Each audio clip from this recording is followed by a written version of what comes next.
নমস্কার বন্ধুরা। আজকে আমার মা আলাদা করে কোনো রান্নার ভিডিও ছাড়তে পারলো না।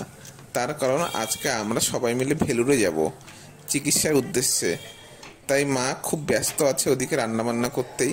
তো মা আজকে কি কি রান্নাবান্না করছে সেটাই তোমাদেরকে দেখাবো।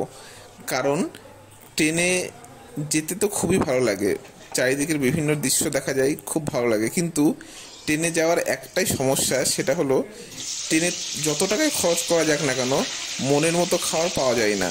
আর যেসব খাবার পাওয়া যায় সেগুলো যারা খায় তারা বাধ্যতামূলক খেতে হয়, তাই খেয়ে নেয়। আমরাও বেশ কয়েকবার খেয়েছি, কিন্তু এবার যেহেতু সময় ছিল হাতে, তাই মা নিজের হাতেই সমস্ত রান্না করে নিচ্ছে। বন্ধুরা, ইতিমধ্যে মায়ের রান্না বান্না হয়ে গেছে। মা রান্না বান্নাগুলো প্যাক করে নিচ্ছে।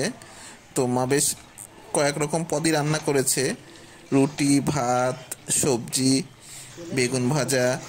এদিকে দোকান থেকে মিষ্টি কিনে নেওয়া হয়েছে। তো আমাদের ট্রেনের জার্নিটা এবার যা উঠছি বেশ ভালোই জমে যাবে। তো আমরাও বেরাবো কিছুক্ষণের মধ্যেই। তো তোমরা পাশে থেকো, তোমরা আশীর্বাদ করো আমাদের যাত্রা যেন শুভ হয়।